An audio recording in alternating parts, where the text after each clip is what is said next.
Hi, it's Olivia, and it's been a couple of weeks, and if you're interested at all in why it's been a couple of weeks, I'll just talk in the description. I doubt anyone cares. I'm here for today's video, which is to unhaul and haul some books. And if you know me at all, hauling books is pretty rare, but honestly the past few weeks it hasn't been. The first books that I have to haul are Mistborn, or The Final Empire, and The Well of Ascension by Brandon Sanderson. I bought this years ago. I've had it sitting on my shelf behind me in all my videos for like years, and I only just recently got started on it. It sounds ridiculous, but I've been reading this for like the past few weeks. I just read a couple pages here and there. I haven't really been reading much at all. Again, refer to the description for why I've been absent for a minute. But I'm really excited to get back to it, and this was only $2. The next two books that I have are Dune by Frank Herbert and Sharp Objects by Gillian Flynn. Yeah, of course I can't read the names at all because look at that sticker. Because you know, that's what we all want. We want stickers right over names like that. But anyway, I kept checking the bookstore for this to come in because they had every other. I'm not familiar. I've never read Dune, and I guess there's quite a few other books related to Dune, but the bookstore had every other book that was not Dune, and they finally had it, so I was really excited to get this. And then Sharp Objects, I didn't pick this up. This was actually given to me as a gift, like a going away gift, because I started a new job. Fun fact, I worked at Target.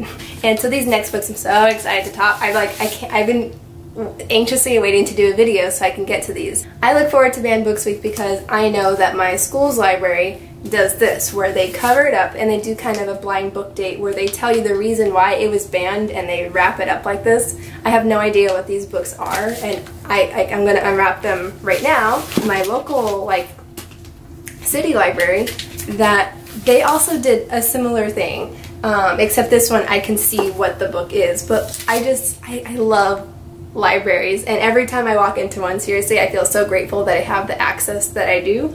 But this one, The Things They Carried, I can't see who it was by. I remember I looked up the synopsis, can't remember off the top of my head, but it was interesting. But look at The Things They Carried contains violence, animal abuse, profanity, and war. And then this one is just a copy of The Color Purple, which has been very commonly banned, and it's wrapped in caution tape.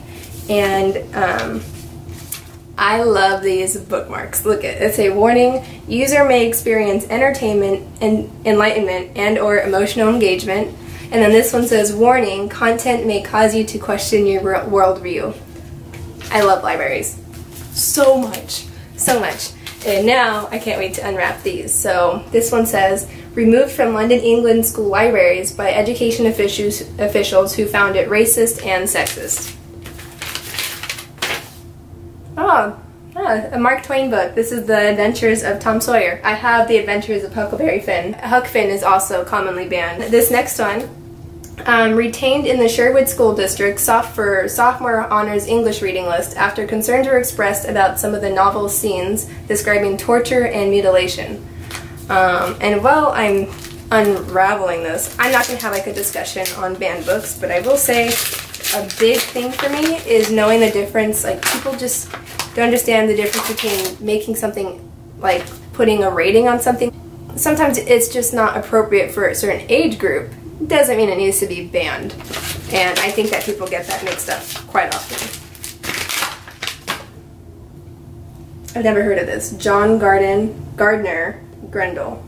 I don't know anything about this. It says, the first and most terrifying monster in English literature from the great early epic Beowulf. And then the last one, a bookseller in Orem, Utah was arrested for selling the novel. Charges were later dropped, but the bookseller was forced to close the store and relocate to another city.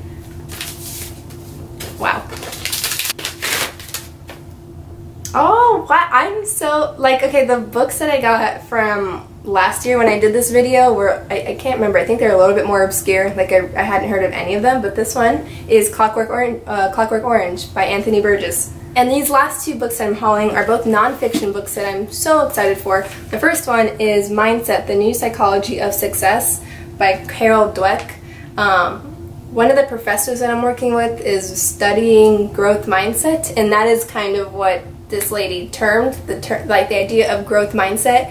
if you're interested at all in like that concept and like self-help or something, you might be interested in this. And it's about the idea of having a growth mindset rather than a fixed mindset, where you believe there's kind of like a limit to your abilities, whereas with growth mindset, obviously you believe that you have room to improve.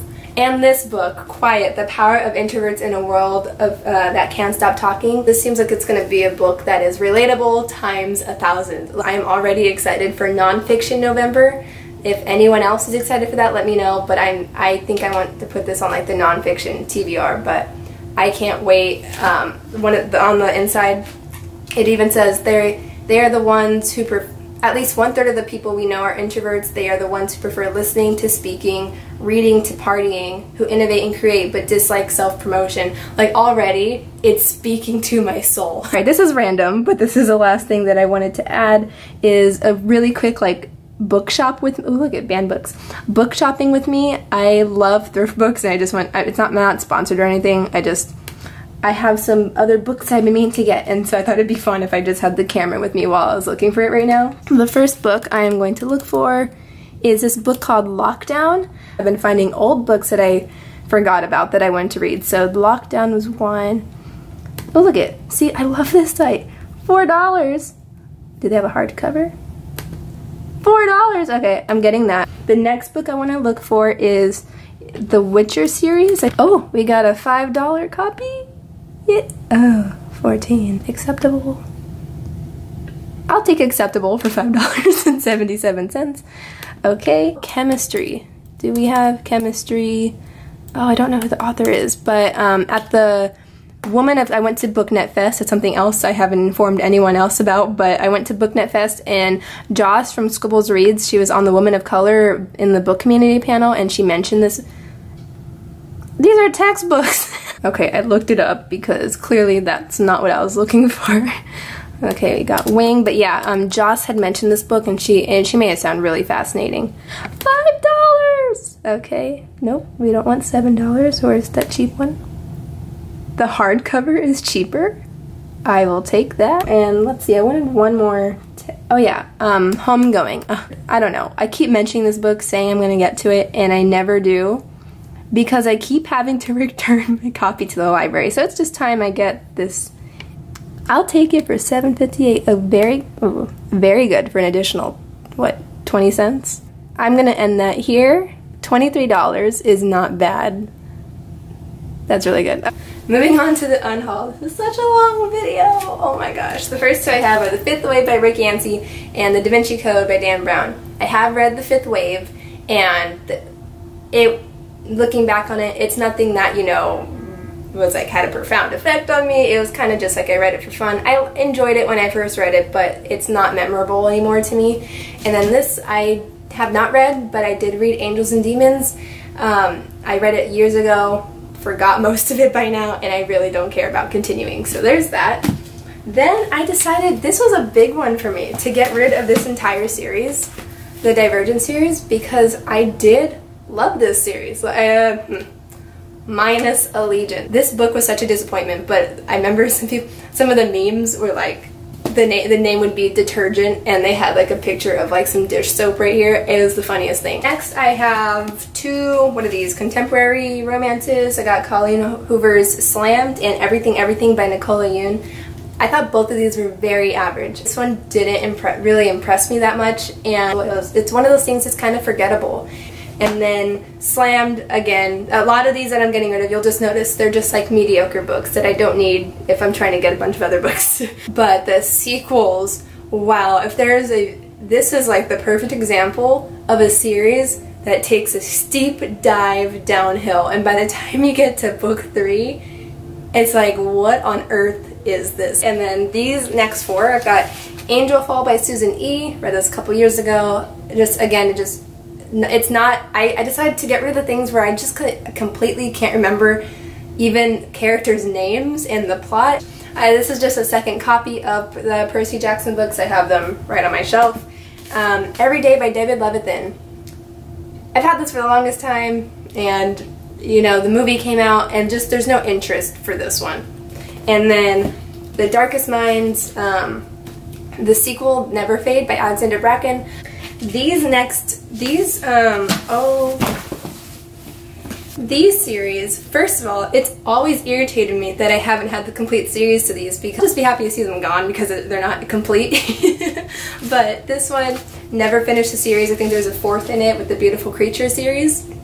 I remember it was when I was really into like the paranormal vibe. I started to go down such a weird path, and it seemed like anything could happen. Like, I know it sounds odd, but sometimes when it seems like magic just has no bounds, no rules, it's just like, was it even magic? I don't know. Again, another one of those things that's kind of forgettable. And same with this. This, I like the first one is Delirium. I don't have it. And the last books that I have sitting right here are just arcs. This is a prime example why the next time I go to a convention, I am not going to be the person who's like grabbing all the arcs. It's because they're just gonna sit here like this. And the last book I have is over here. I have read this book, Dark Matter by Blake Crouch. I love a bold cover. I really enjoyed reading this book. It was so fun. It's a very fast-paced sci-fi thriller, and I'm very much like a concept person. I can, even if it has other weak elements, I can kind of be pulled along if it's got a strong plot. The reason why I got a copy of it is because I have started to deface it, but I can't tell if it's like too boring to continue. This is the front. I don't know if you can, it's like a glitter pen, a glitter gel pen. Not sure what you can see, but it's supposed to look like a hallway of never-ending doors. That's because this book deals with like different dimensions. Yeah, that's all I'll say. So that's the end of this video. Let me know if maybe some of the books I'm unhauling you're like, no, I love that one. Or if you just really want to talk about any of the books that I've mentioned, please let me know. I'm really excited to get back into responding to comments, and I have a whole list of video ideas. Like, they're ready, they're in here, it's just a matter of finding the time to get them out. But I love BookTube. Okay, I'm getting all gushy and whatever, so I'm gonna end this here. I'll see you in another video. Bye.